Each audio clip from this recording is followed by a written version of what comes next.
En esta vía principal del catabolismo de estos carbohidratos, a través de las 10 reacciones catalizadas por enzimas, el último intermediario es el piruvato.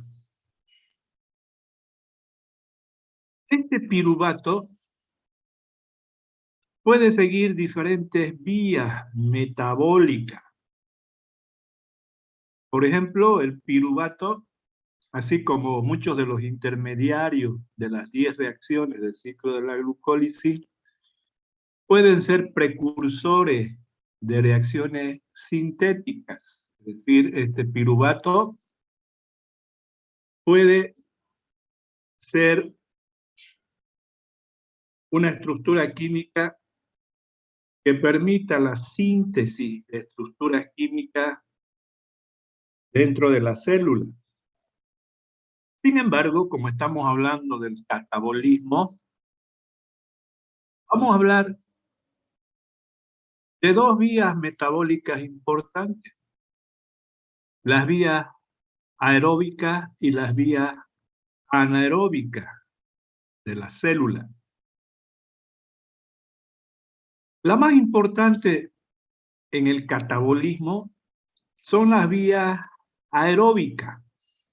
Es decir, vamos a destinar los próximos capítulos para poder hablar en detalle de esta vía aeróbica. En el caso del piruvato, que es lo que se forma en el ciclo de la glucólisis, decíamos que el piruvato tiene el 95% de la energía de la glucosa. En este ciclo de la glucólisis, solamente se pone en juego 5% del total de la energía potencial que tiene la glucosa. Por tanto, este piruvato tiene que seguir oxidándose para entregar el 95% de la energía que todavía lo mantiene.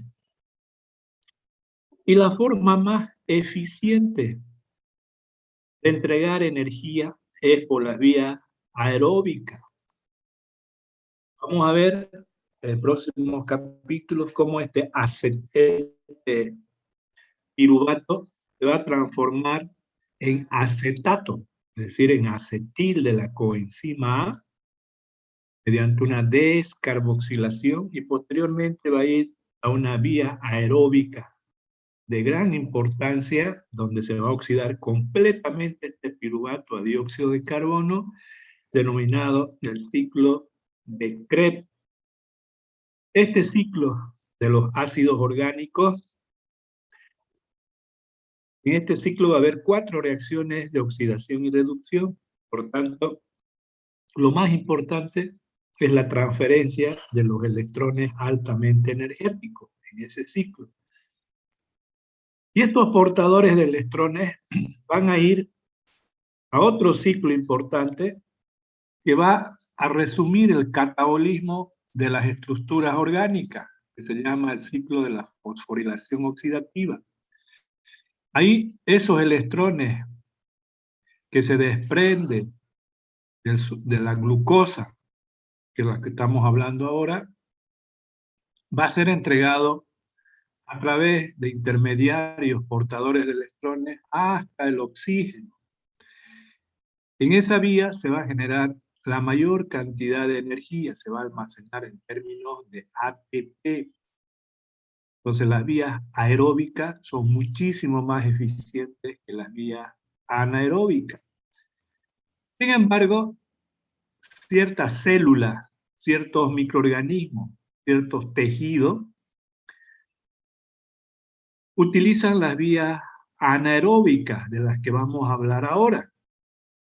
Si bien no son eficientes, porque en las vías anaeróbicas, lo que me interesa que entiendan, en las vías anaeróbicas, este piruvato se va a transformar en una molécula primaria, es decir, una molécula del metabolismo biológico de la célula.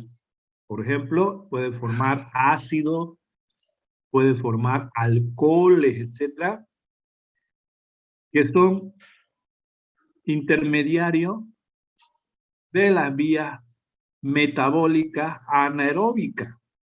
Por tanto, esas estructuras químicas, por ejemplo, en el caso de la fermentación de la cerveza, durante la fermentación, cuando vean ustedes la elaboración de cerveza, ahí van a ver que las levaduras van a producir alcohol etílico.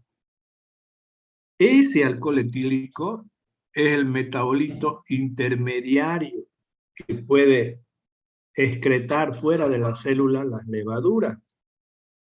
Entonces, cuando utiliza la vía anaeróbica, no se oxida todos los carbones, en este caso de la glucosa, hasta dióxido de carbono, como lo hace en las vías aeróbicas.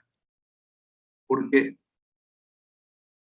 estoy manifestando de que por las vías anaeróbicas se va a producir un metabolito de interés para nosotros. Puede ser el alcohol en las vías de la fermentación alcohólica o también por las vías de la producción de ácidos, por ejemplo, el ácido láctico. Veamos entonces el catabolismo anaeróbico del piruvato para la formación del lactato o del ácido láctico. Y en su pantalla ustedes pueden ver esta vía de la fermentación láctica. Es decir, una vez que a través del ciclo de la glucólisis se forma el piruvato, que es esta de acá. Esta es la función ácida. Carbono doble enlace oxígeno, grupo metil. Es el piruvato que se formó en el ciclo de la glucólisis. Por cada mol de glucosa, 2 moles de piruvato. Las células, si van a ir por las vías anaeróbicas, es decir, que esas células no utilizan oxígeno en el catabolismo, esas células tienen que ir por esta vía de la fermentación láctica. Es decir, existe una enzima en estos sistemas o en estos microorganismos, esta célula, que es la enzima lactato deshidrogenasa. Es decir, a través de esta enzima, a través de esta reacción bioquímica, se va a sintetizar el ácido láctico a través del piruvato. Y para sintetizar el ácido láctico, tenemos la enzima lactato deshidrogenasa, es decir, la función de esta enzima es deshidrogenar, es decir, es una reacción de oxidación y reducción. En este caso, el piruvato se va a reducir a ácido láctico. Y para reducirse esta molécula oxidada que proviene de la glucosa, tiene que utilizar un portador de electrones en forma reducida, que es el NADH. Este NADH va a entregar un hidruro, es decir, va a entregar 2 electrones y 2 protones al piruvato. ¿Y dónde va a ingresar este hidruro?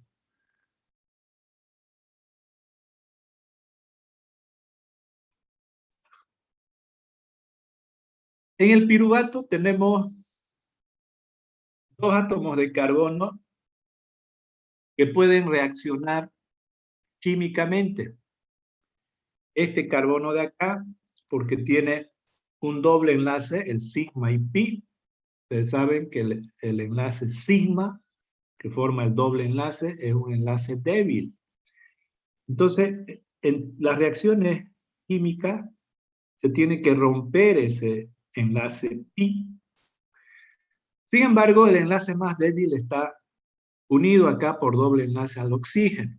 Es decir, el carbono número 2, unido por el doble enlace al oxígeno, es el que va a reaccionar, es el que va a recibir el hidruro. Se va a romper el enlace pi. Por tanto, en la reducción, este carbono se va a unir al hidrógeno y este oxígeno va a tomar otro hidrógeno, porque se rompe el doble enlace. Al reducirse el piruvato, forma el ácido láctico. El ácido láctico aquí tiene hidrógeno. Sin embargo, una vez que se forma el ácido láctico, por el pH del medio en los sistemas biológicos, el pH de nuestra célula es, decíamos, aproximadamente de 7.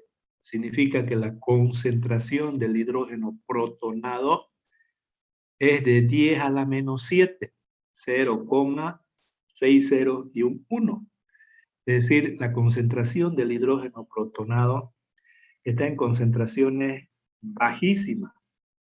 Por tanto, el ácido láctico en los sistemas biológicos inmediatamente se transforma en lactato, es decir, pierden un hidrógeno protonado y queda el ácido láctico como lactato.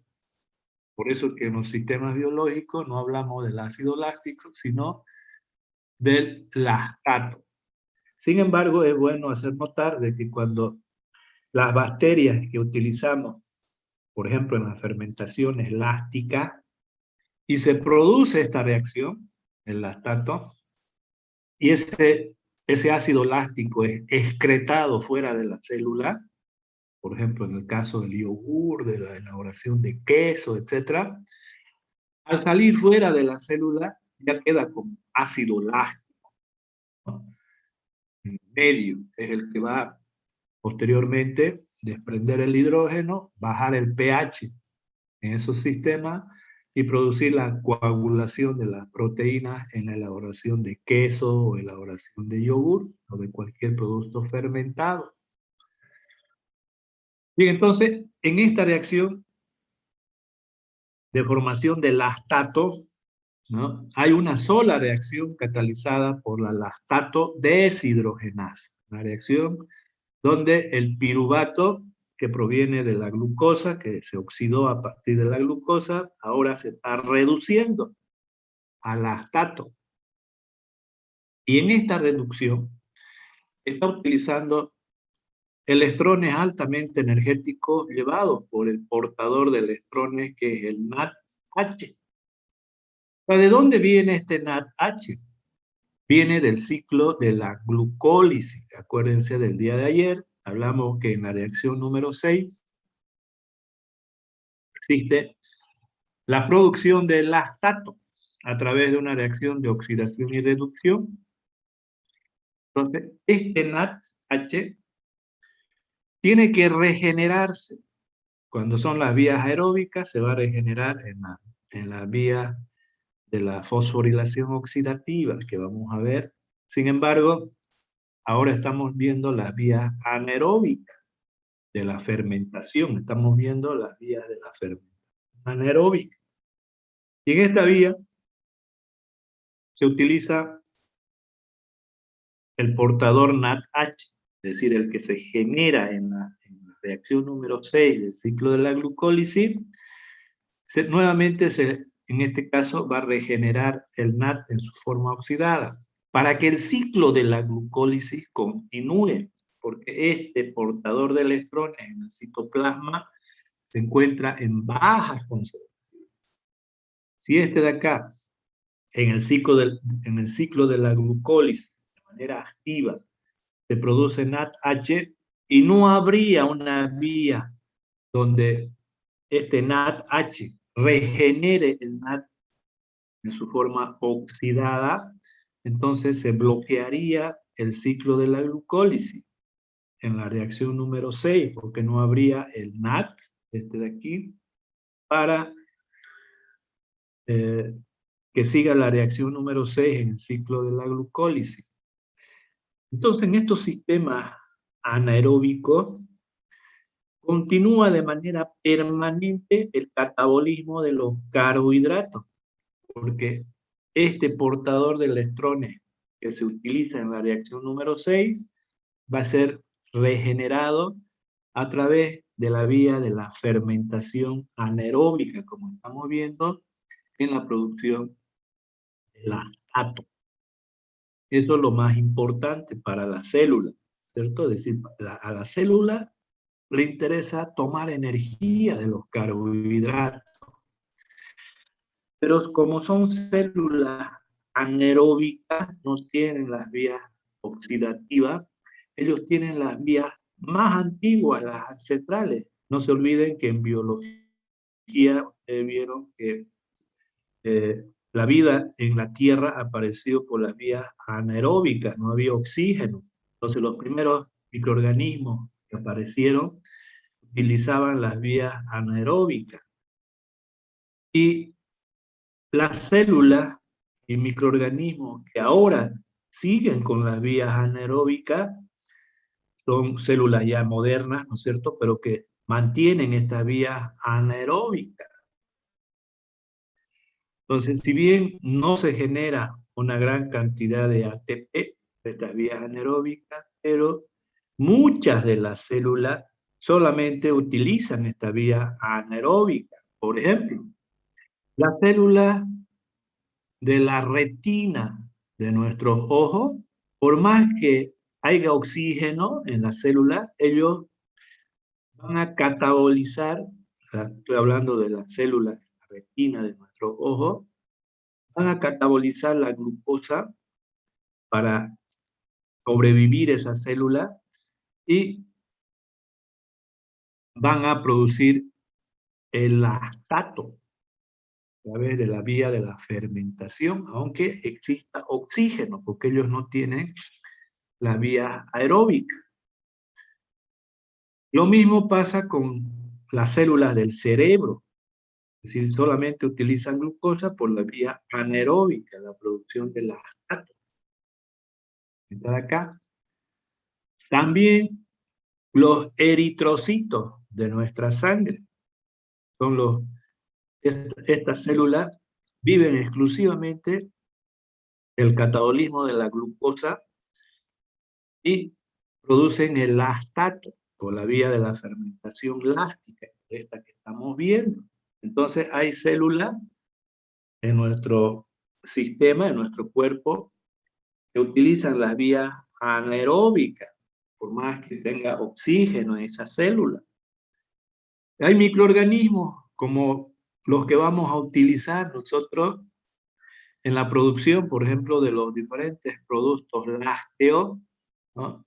Esos microorganismos los vamos a utilizar para producir una serie de productos a partir de la leche. Por ejemplo, el más conocido, el yogur, los diferentes quesos, ¿no?, que tenemos, es vía de la fermentación láctica. Entonces es importante estas vías anaeróbicas.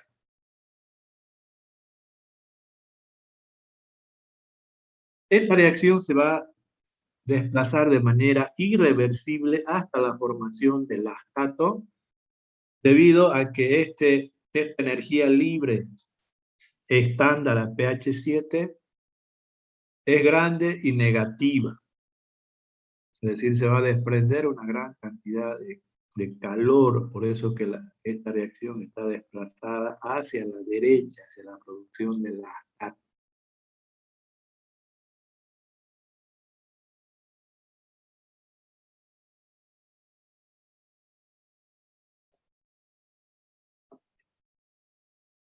La otra vía anaeróbica, que también es importante mencionar, es la vía de la fermentación alcohólica. En esta vía de la fermentación alcohólica vamos a, por ejemplo, utilizar nosotros una serie de microorganismos. Hay células como en las plantas también que utilizan esta vía anaeróbica de la fermentación alcohólica.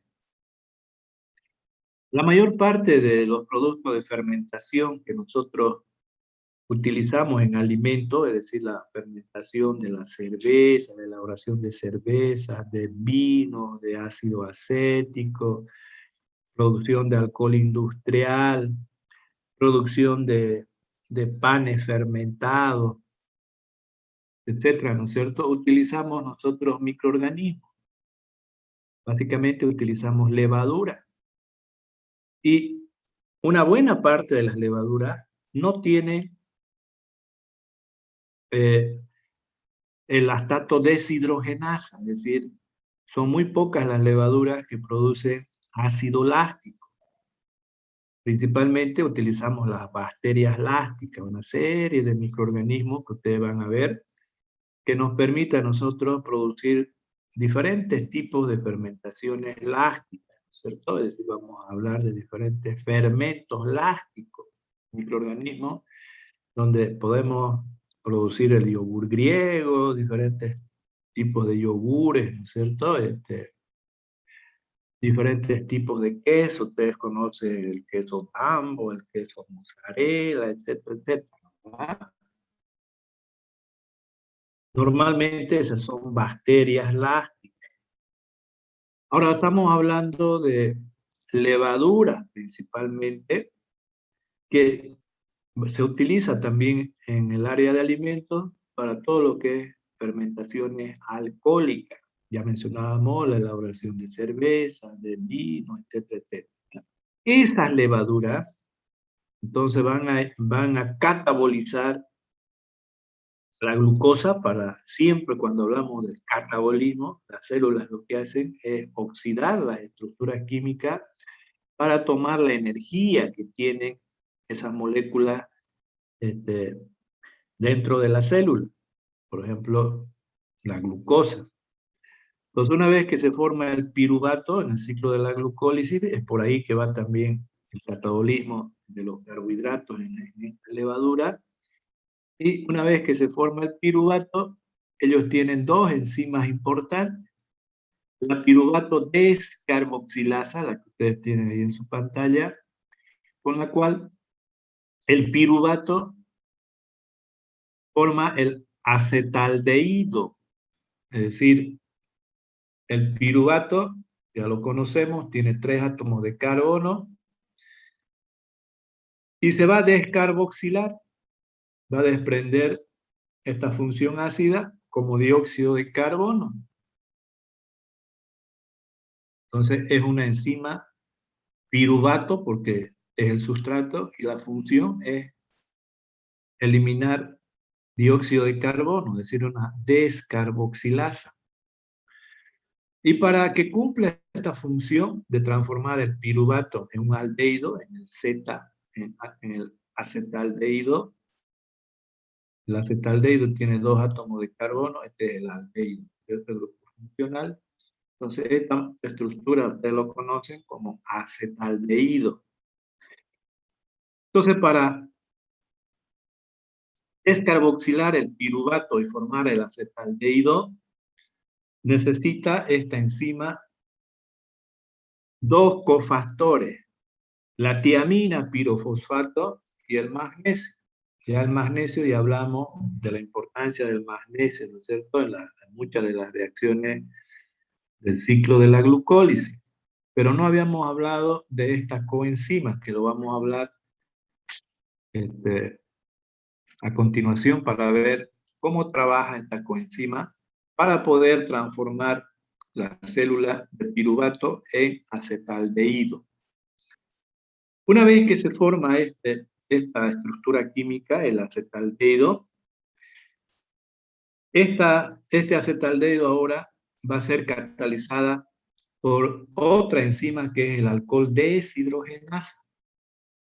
Esta enzima, como su nombre lo indica, ¿no es cierto?, como vimos en el ácido láctico, es una enzima que va a reducir también al acetaldehído, y al reducirse el acetaldehído se forma el etanol.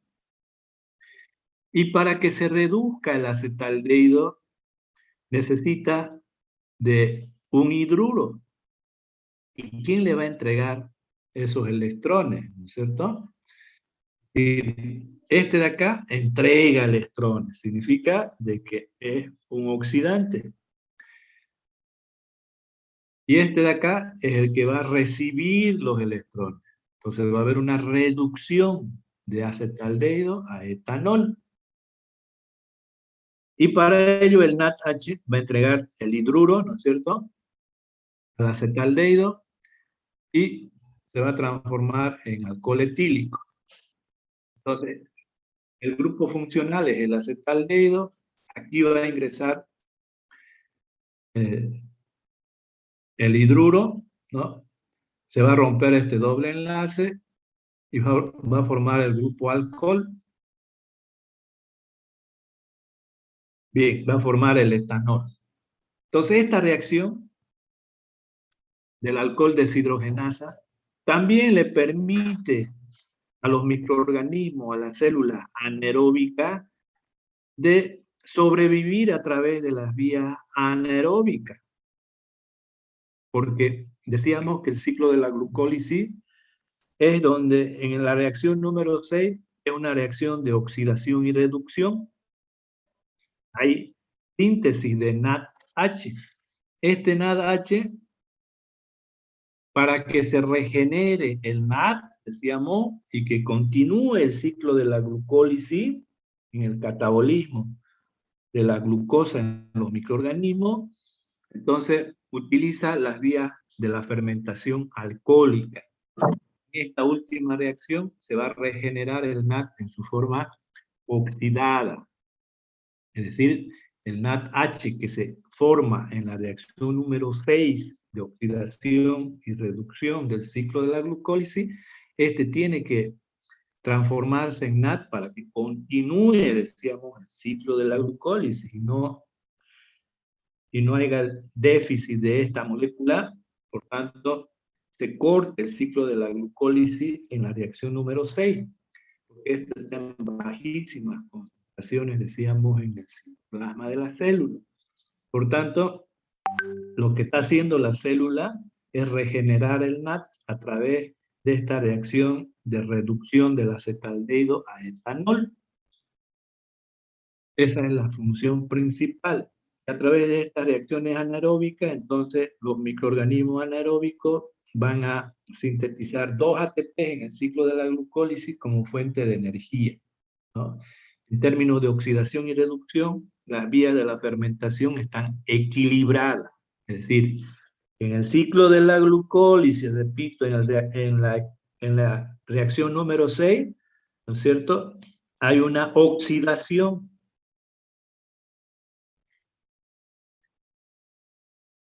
Y acá hay una reducción. Por tanto, en la síntesis de etanol y de lactato, los carbones siguen teniendo la misma relación con el oxígeno y el hidrógeno.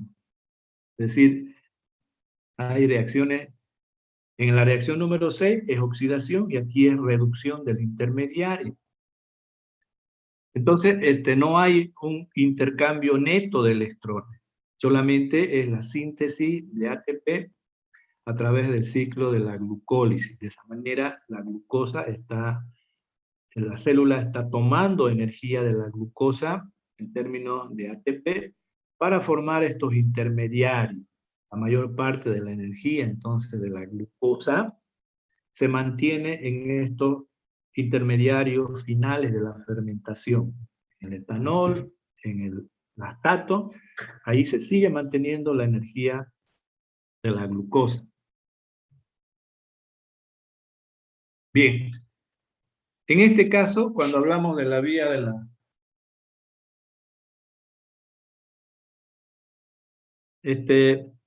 vamos a hacer un pequeño descanso. Les pediría unos 2 minutos, por favor. Después vamos a continuar. Tómense 2 minutitos. De cerveza, vino, alcoholes industriales, etc. Bien, en el caso de la elaboración de panes, ¿no es cierto? Utilizamos también las levaduras de panificación. Esas levaduras también toman las vías anaeróbicas y producen etanol a través de estas dos reacciones hasta la producción del etanol.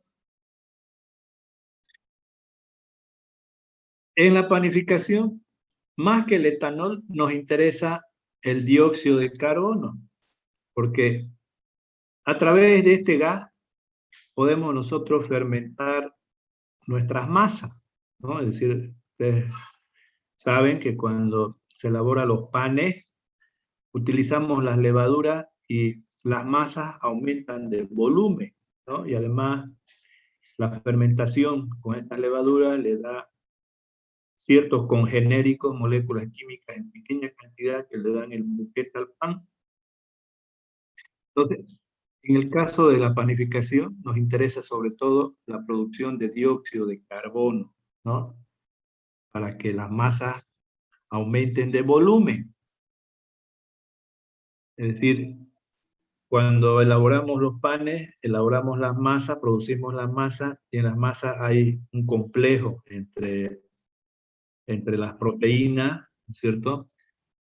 Y, y los carbohidratos y las moléculas grasas. Entonces esas redes que forman tienen que atrapar el dióxido de carbono y aumentar de volumen esas masas. En el caso de la producción de vino, también es importante el dióxido de carbono. Este dióxido de carbono muchas veces se hace fermentar ya en las botellas. En el caso del champán, ustedes han visto que el champán tiene un gas, ¿no es cierto? Característico. Esos productos fermentados fermentan ya en las botellas. En el caso nuestro, nosotros no producimos etanol. Nuestras células, en todos los vertebrados, no hay esta enzima de acá, la piruvato descarboxilasa, no la tenemos en nuestras células. Por tanto, no podemos nosotros a través de los carbohidratos producir alcohol etílico. No podemos, ¿no? Sin embargo, como a veces hacemos ingesta de etanol, es decir, en una fiesta tomamos cerveza, tomamos vino, etcétera, ¿no es cierto? Esas bebidas que tienen alcohol, una vez que ingresan a nuestro sistema, van a la célula, van primero al hígado, ¿no? Y en el hígado tenemos nosotros esta enzima, la alcohol deshidrogenasa. Entonces, en las células hepáticas de nuestro hígado, al existir esta enzima, todo el alcohol que hacemos ingesta nosotros, o también el alcohol que ingresa a nuestro cuerpo por la fermentación de los microorganismos en nuestro tracto intestinal, pueden producir alcohol. Entonces, todo ese alcohol que ingresa a nuestro sistema se van a nuestro hígado. Y esas células hepáticas tienen esta enzima, la alcohol deshidrogenasa. Por tanto, el alcohol nosotros lo vamos a transformar en acetaldehído. Es decir, cuando bebemos alcohol, trabaja nuestro hígado, lo va a transformar el etanol en acetaldehído. Y posteriormente el acetaldehído se va a reducir y lo vamos a eliminar. Si no tendríamos esta enzima, no podríamos asimilar el alcohol, el etanol, sería tóxico para nosotros, ¿no es cierto? No podríamos hacer ingesta de las bebidas alcohólicas. Entonces existe esta enzima que lo va a degradar el etanol a acetaldehído.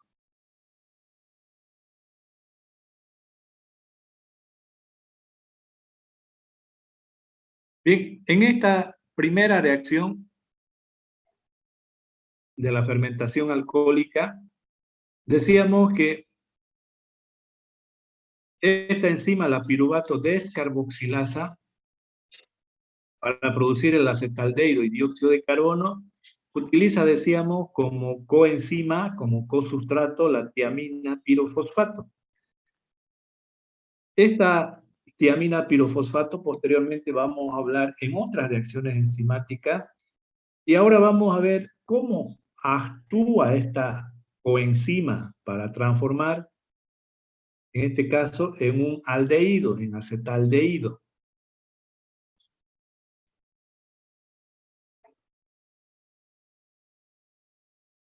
Y aquí tenemos el mecanismo de transformación del piruvato en acetaldehído con la coenzima tiamina pirofosfato. Entonces, esta enzima va a trabajar con este sustrato, con esta coenzima. Aparte del piruvato, existe esta coenzima, la tiamina pirofosfato. Esta es la estructura química de la tiamina pirofosfato. Lo más importante acá, en esta coenzima, es este núcleo. Este núcleo es el anillo de tiazolio. ¿Por qué es importante este núcleo? Porque es un sumidero electrónico. Es decir, este ciclo de acá tiene dobles enlaces, pero no carbones. Acá tiene carbono, azufre y aquí carbono, nitrógeno. Debido a eso, este anillo de tiazolio es el núcleo activo. Es un sumidero electrónico, es decir, puede recibir electrones este anillo de tiazolio. Entonces, en esta coenzima, este anillo de tiazolio es el que va a tomar al sustrato, en este caso al piruvato, y a través de un mecanismo de reacción se va a sintetizar el acetaldehído. ¿Cómo es ese mecanismo? Es este de acá. En primer lugar, esta tiamina pirofosfato, que es este de aquí, se va a transformar en un carbanión, es decir, por el pH 7 que tiene la célula, fácilmente se libera un hidrógeno protonado, decíamos, de las estructuras químicas, así como del ácido láctico, siempre está en forma de lactato. Lo mismo, esta tiamina pirofosfato va a estar en forma de carbanión, es decir, va a desprender el hidrógeno protonado. Ahora, este carbanión es difícil de formarse, ¿cierto? No todos los carbones, peor en un ciclo, en un anillo, va a desprender hidrógeno protonado, ¿no? Sin embargo, este anillo de tiazolio fácilmente desprende el hidrógeno protonado porque este anillo de acá le permite estabilizar a la carga negativa. Es decir, dentro del anillo aquí hay el nitrógeno con carga positiva. Por tanto, este carbanión es estable. Ahora, este carbanión que tiene carbono y una carga negativa, tiene dos electrones libres sin compartir acá este carbono. Por tanto, es un reactivo que va a reaccionar, en este caso, con una estructura química que tenga doble enlace. En este caso, el carbono, el piruvato, este de acá tiene doble enlace con el oxígeno, tiene un enlace sigma. Por tanto, estos dos electrones van a ir a formar un enlace covalente con el carbono número 2 del piruvato, y para eso se rompe fácilmente el enlace pi, el doble enlace, ¿no? Y forma este intermediario de acá, Entonces aquí está el enlace covalente entre el piruvato a través del carbono número 2 con el anillo de tiazolio de la tiamina pirofosfato. Este oxígeno, al romperse este enlace, siempre forma el grupo oxidrilo, ¿no es cierto? Para que el oxígeno tenga sus octetos. Bien, una vez que el piruvato está como intermediario en la tiamina pirofosfato, ahora el siguiente paso es el rompimiento de este enlace y el desprendimiento del dióxido de carbono.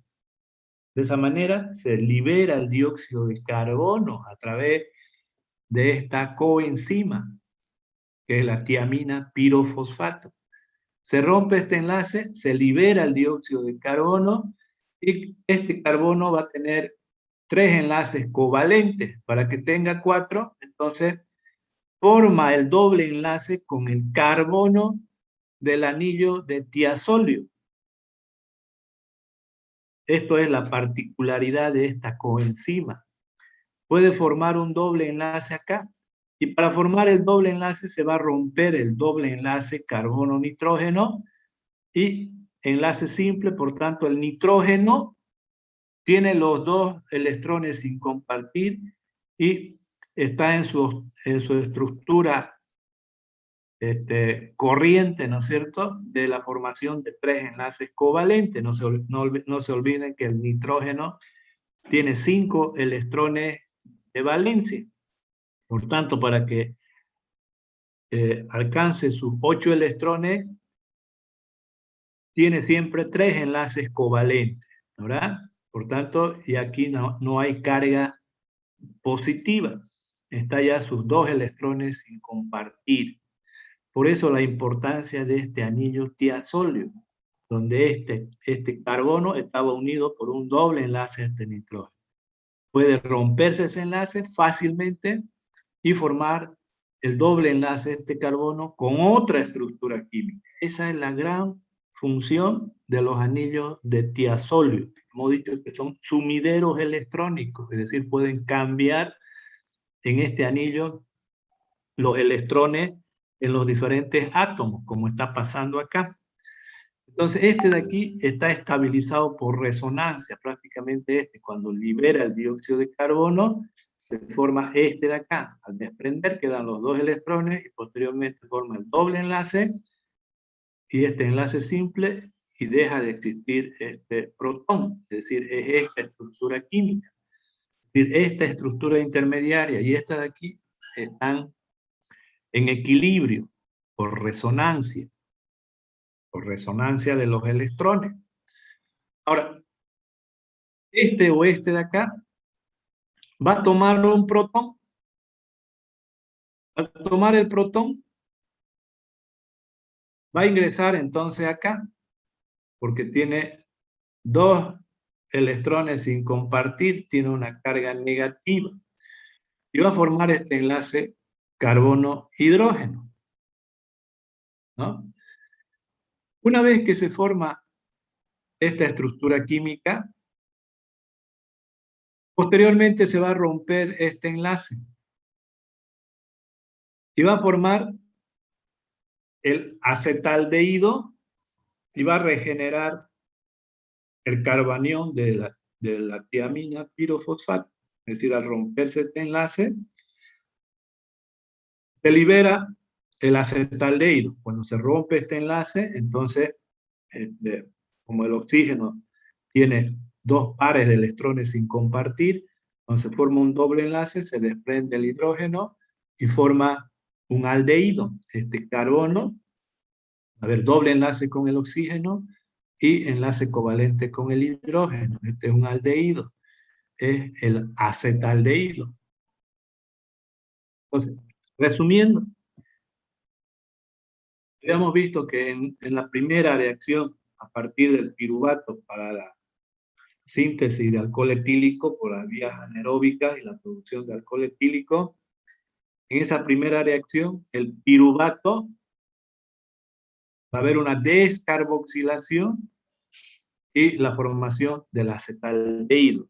Esa es la ecuación general, pero estamos viendo su mecanismo donde participa la coenzima, la tiamina pirofosfato. Si esa coenzima no existe, entonces no se va a dar la reacción, aunque haya la enzima y los sustratos, porque no va a haber este mecanismo para la síntesis de la descarboxilación y la producción de acetaldehído.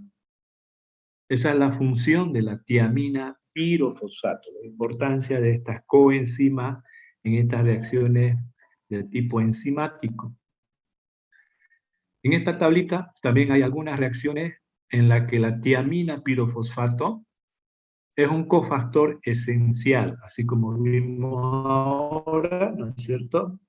Esa coenzima va a trabajar en otras enzimas, en todas estas enzimas de acá, que lo vamos a ver a lo largo de los ciclos metabólicos. Ahora no nos vamos a entretener en eso porque vamos a hablar de cada una de estas reacciones ya en su correspondiente ciclo metabólico.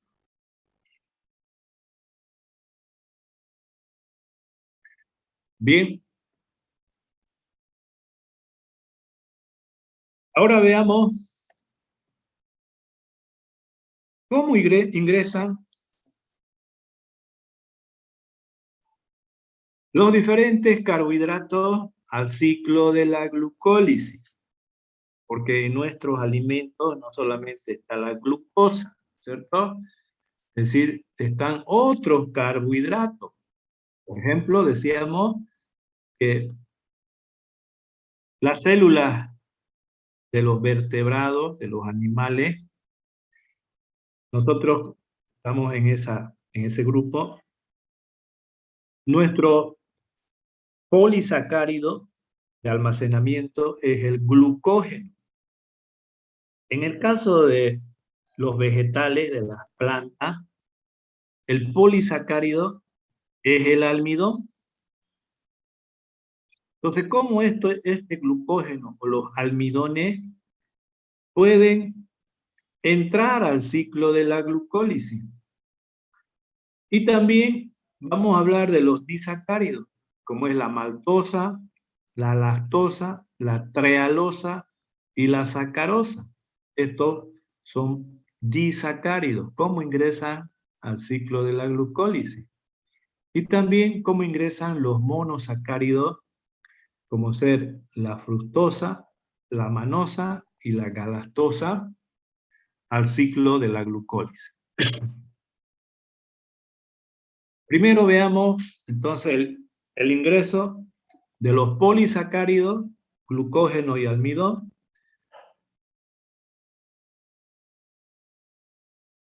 al ciclo de la glucólisis.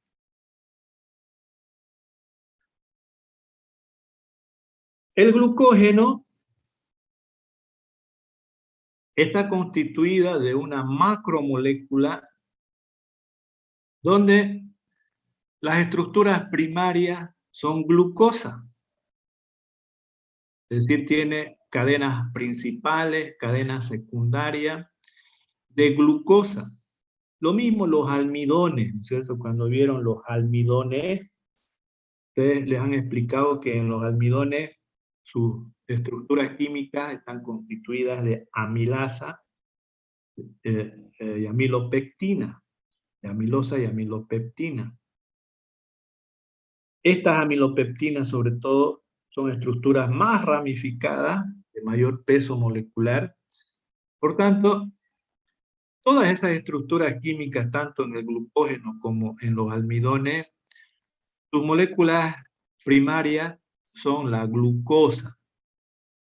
Entonces, si vamos a utilizar estas macromoléculas y vemos en esta pantalla una ramificación o una cadena de glucógeno de almidón, en el caso de la amilopectina, entonces las glucosas ahí en las cadenas de gran tamaño están unidos cada glucosa por los enlaces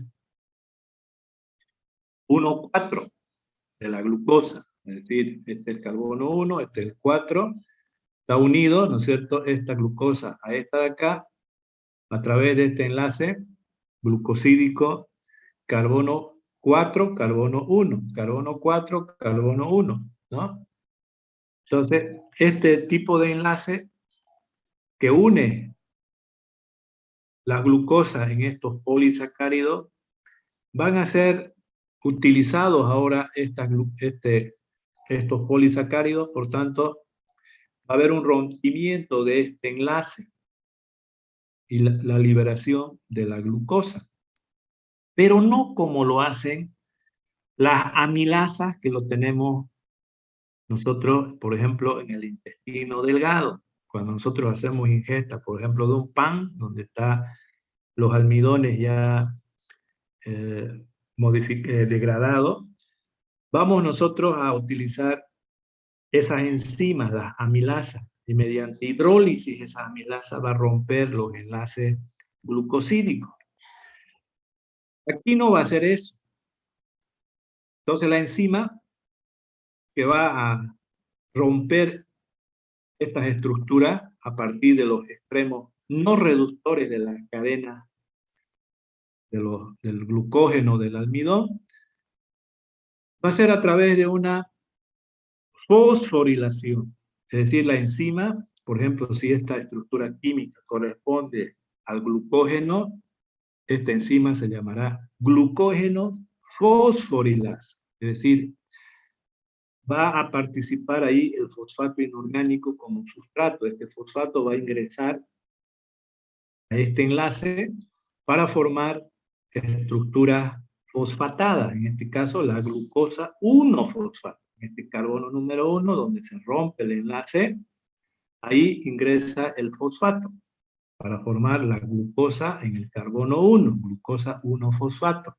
Es decir, no es una hidrólisis, no, esto no va a reaccionar con el agua y va a romper este enlace para formar glucosa, como lo hace la amilasa en las paredes intestinales, sino que esta enzima es una fosforilasa, es decir, va a formar la glucosa 1-fosfato. Si este no es el glucógeno y es el almidón, entonces la enzima se llama almidón fosforilasa,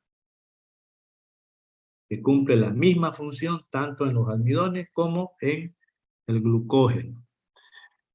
Entonces, ¿qué está haciendo esta enzima? Está rompiendo estas cadenas, ¿no es cierto? Está desprendiendo la glucosa, pero a través de la reacción con el fosfato inorgánico del citoplasma y está formando la glucosa 1-fosfato. Cada vez que rompe acá, se forma la glucosa 1-fosfato. Cada vez que forma una glucosa, la glucosa 1-fosfato, ese glucógeno se acorta en su residuo con menos una molécula de glucógeno, de glucosa, hasta que llegue cerca del enlace alfa 1,6. Eso lo vamos a ver ahora. Bien, lo más importante aquí entonces es que en estos polisacáridos actúa la glucógeno o la almidón fosforilasa y va rompiendo esas cadenas y formando la glucosa 1-fosfato. Eso es lo más importante. ¿Hasta cuándo va a romper las cadenas? Aquí nos vamos a fijar. En este esquema tenemos el glucógeno o los almidones, ¿no? Entonces aquí se está rompiendo estas glucosas y formando glucosa 1-fosfato. Está reaccionando con el grupo fosfato inorgánico y va formando glucosa 1-fosfato. Cada vez que se desprende una glucosa, forma una glucosa 1-fosfato. ¿Hasta cuándo va a suceder eso? ¿Hasta cuándo va a actuar la enzima?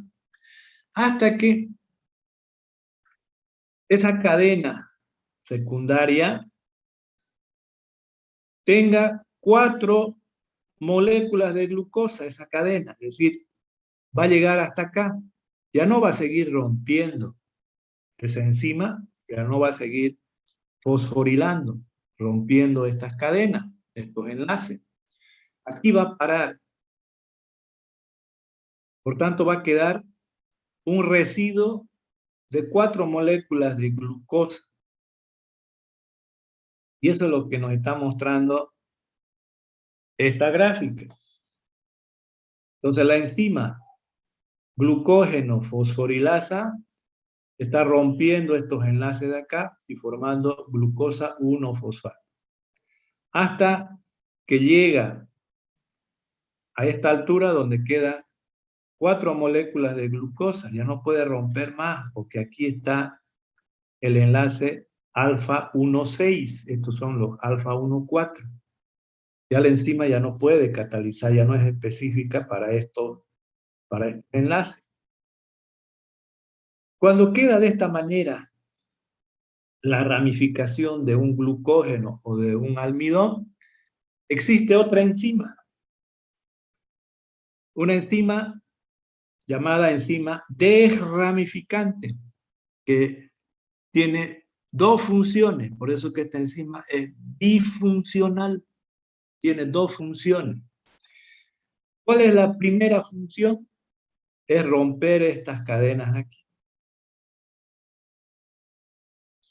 Ya podía romper esto y seguir liberando, ¿no es cierto? Pero no va a hacer eso. Esta enzima desramificante directamente va a transferir 3 moléculas de glucosa a una cadena adyacente.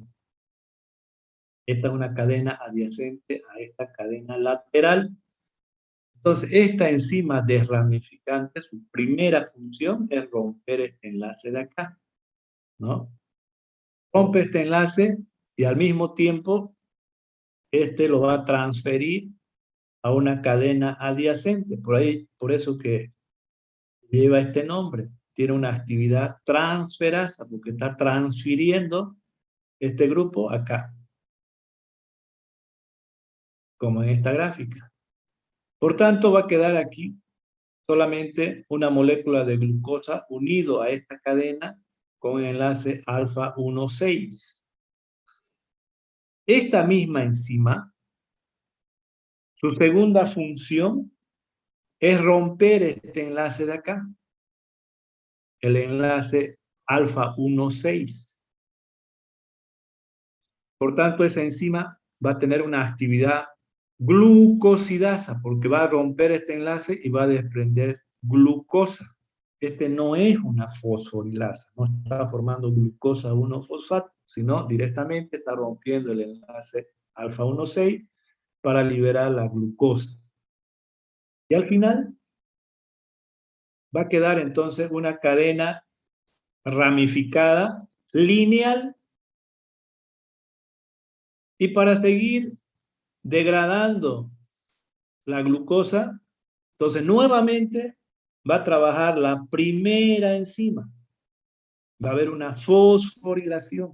Entonces aquí va a seguir rompiendo los enlaces alfa 1,4, va rompiendo hasta completar la degradación de la cadena. Pero eso es con la primera enzima, ¿no es cierto? Con la fosforilasa. Y va a formar siempre glucosa 1-fosfato. Es decir, resumiendo, en el caso de estructuras grandes, macroscópicas, como son los almidones, los glucógenos, cuando la célula necesita, esas son sus estructuras de almacenamiento de la célula. Cuando no hay ingesta, cuando no hay glucosa, entonces va a tomar, va a romper la glucosa, va a utilizar la glucosa que está almacenada en estas macromoléculas. ¿Y cómo lo rompe? Estamos viendo cómo lo rompe, ¿no es cierto? Cómo va formando glucosa 1-fosfato en la degradación de estos polisacáridos.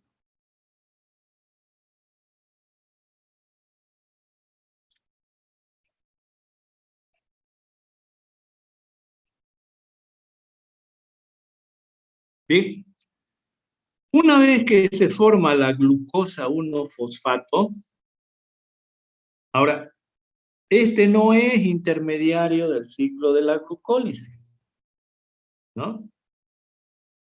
Existe una enzima llamada fosfoglucomutasa, donde su función es transferir el grupo fosfato del carbono número 1 de la glucosa al carbono número 6. Es decir, esta glucosa 1-fosfato se va a transformar en glucosa 6-fosfato, que es el producto de la primera reacción del ciclo de la glucólisis. Es decir, la glucosa 1-fosfato va a ingresar al ciclo de la glucólisis como glucosa 6-fosfato. Ahora, esta reacción de acá, ya lo vimos el día de ayer, el mecanismo de la enzima. Habíamos visto en esa reacción enzimática, donde el fosfato que estaba en el carbono número 3, ¿no es cierto?, pasaba al carbono número 2.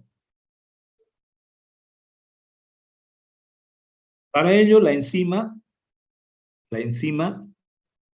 utilizaba como coenzima, ¿no es cierto?, un intermediario.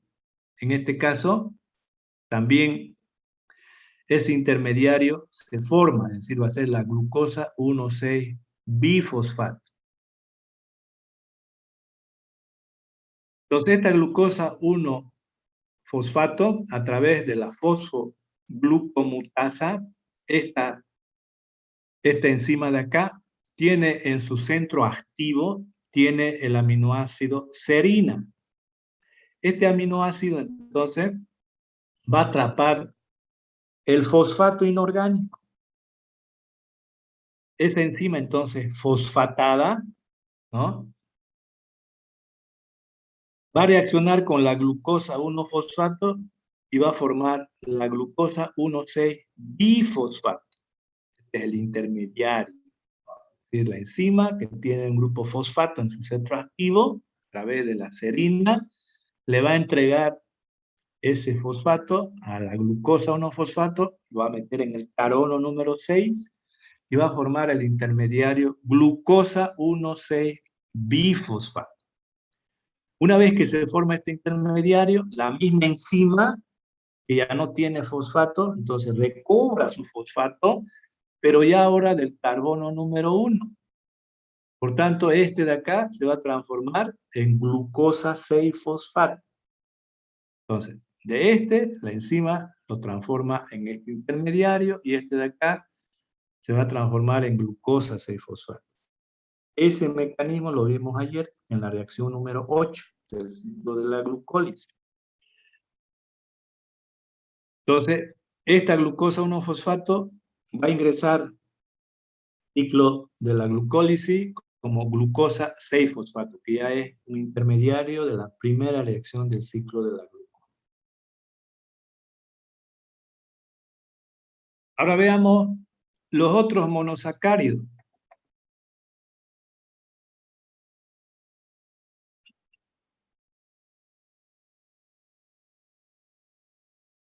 En el caso de la fructosa, que es el azúcar de la fruta, cuando ustedes hacen ingesta de la fruta, están introduciendo a su sistema la fructosa.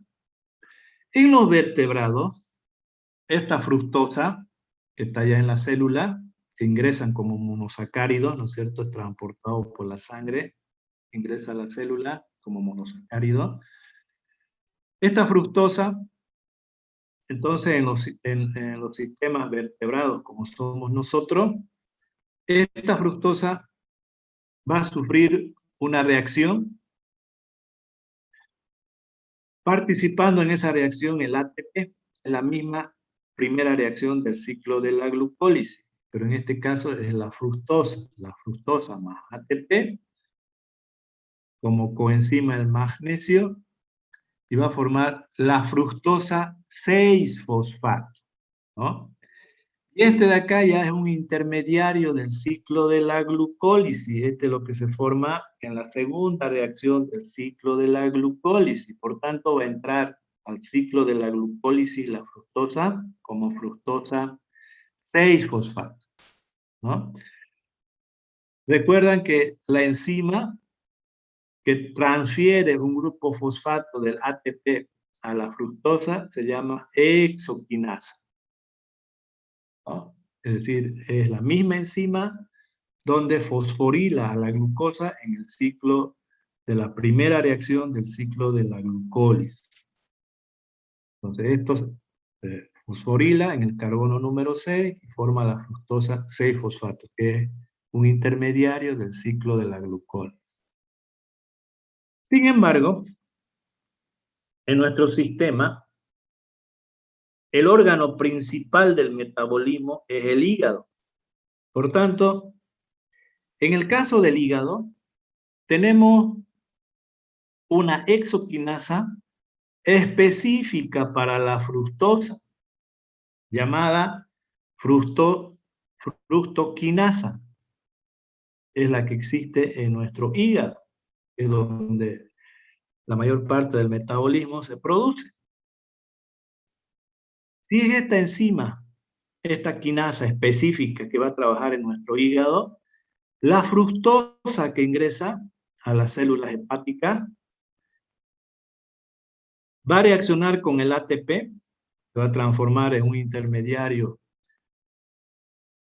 fosforilado, pero la fosforilación no va a ser como acá en el carbono número 6, sino va a ser en el carbono número 1. Va a formar la fructosa 1-fosfato.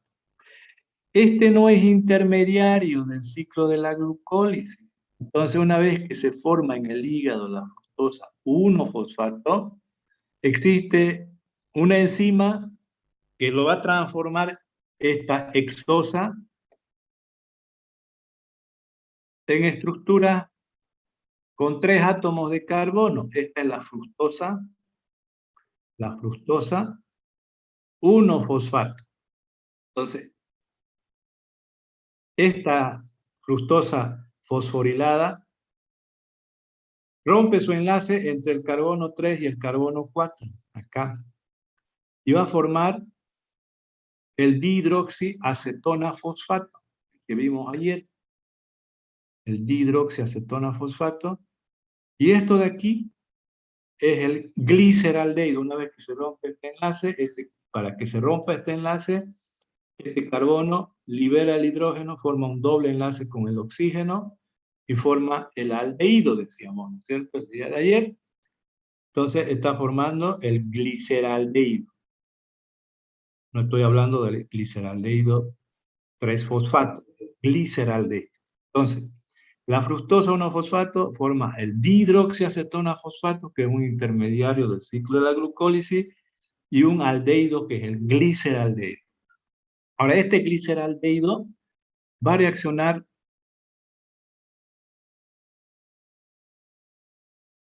con el ATP, va a formar el gliceraldehído 3-fosfato.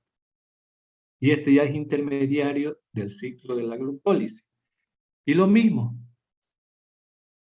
fíjense acá, este dihidroxiacetona se transformaba en gliceraldehído 3-fosfato, ¿cierto?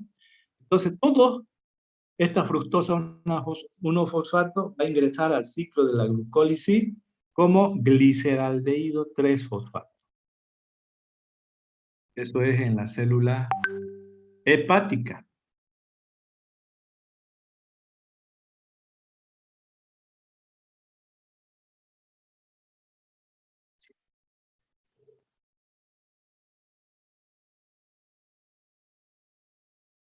Bien, de esa manera va a ingresar la fructosa, ¿cierto? Al ciclo de la glucólisis, va por 2 caminos. Veamos otro monosacárido.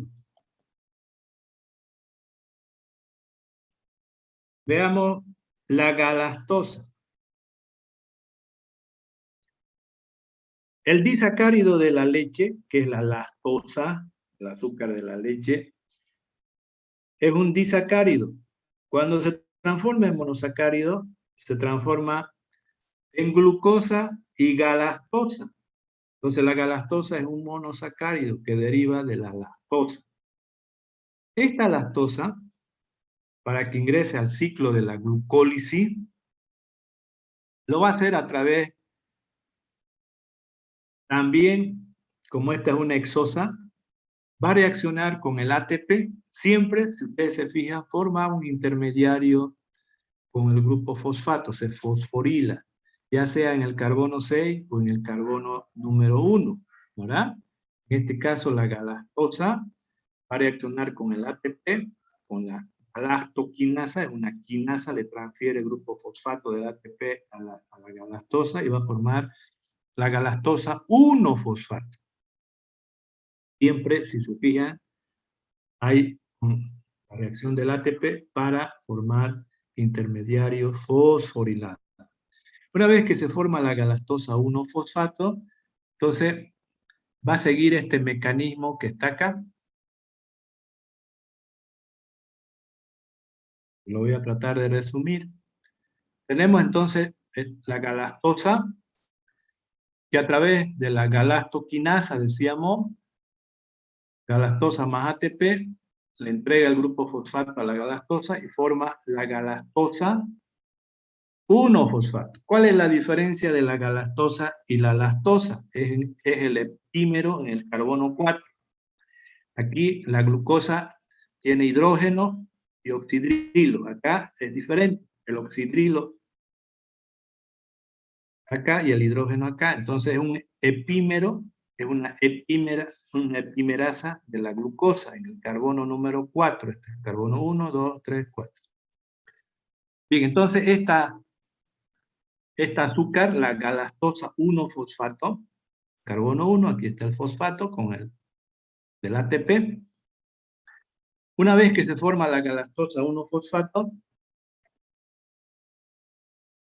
actúa la enzima UDP glucosa galactosa 1-fosfato uridilil transferasa. Esta enzima es la que va a catalizar la reacción de la galactosa 1-fosfato más la glucosa en términos unidos a un portador de hexosa, que es el uridín difosfato. Posiblemente en química de alimentos vieron la función de la uridil difosfato. Esta estructura química, su función es transportar las hexosas para que reaccionen. Este es el uridil difosfato, esto de aquí. Entonces, este de acá, cuando existe reacciones con las hexosas, este transporta una hexosa. En este caso, está transportando a la glucosa. Bien. Entonces, el UDP glucosa, el uridín difosfato, glucosa, mostraré para que no tengan problemas. Este es el UDP glucosa. Este es el uridín difosfato, el portador de hexosa. En este caso, esta es la glucosa. La glucosa, tanto esta molécula es el uridín difosfato. Esta glucosa aparece, ¿no es cierto?, de la galactosa. Eso lo vamos a ver con esta reacción. Entonces, este uridín difosfato va a reaccionar con la galactosa 1-fosfato. Este más este, y va a producir la glucosa 1-fosfato. Es decir, esta glucosa se va a liberar de este y va a formar la glucosa 1-fosfato. Y esta galactosa 1-fosfato se va a unir al uridín difosfato y va a formar el UDP galactosa. Este es el UDP galactosa. Este UDP galactosa se va a transformar en UDP glucosa, es decir, esta galactosa, decíamos, su diferencia es su epímero en el carbono número 4. Esta enzima, la UDP glucosa epimerasa, esta enzima entonces va a transformar a la galactosa en glucosa. fíjense, lo invierte. Ahora está el oxidrilo abajo y el hidrógeno arriba. Esta es la estructura de la glucosa. Está transformando la galactosa en glucosa. Pero para ello esta galactosa está unida al uridín difosfato para que se produzca esa reacción y por tanto va a producir el uridín difosfato glucosa. Esta es la que va a reaccionar, ¿no es cierto? Decíamos, con la galactosa 1-fosfato para liberar la glucosa de aquí, 1-fosfato, es decir, si ustedes ven su estructura química, este de aquí, que es la glucosa, y este es el uridín, va a romperse este enlace y va a liberar esto de aquí. ¿Y qué es esto de acá? La glucosa 1-fosfato. Resumiendo, la galactosa va a ingresar, se va a transformar en glucosa 1-fosfato. Ya habíamos dicho de que esta glucosa 1-fosfato posteriormente se transforma en glucosa 6-fosfato, con la explicación que dimos anteriormente. Y de esa manera va a ingresar al ciclo de la glucólisis.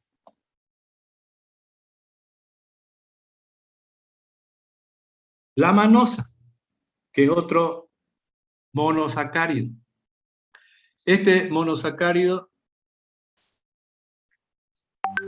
va a sufrir una reacción con una quinasa, con una exoquinasa. Como todo monosacárido va a reaccionar con el ATP a través de la exoquinasa y va a formar la manosa 6-fosfato. Esta manosa 6-fosfato, mediante una isomerización, se transforma en fructosa 6-fosfato.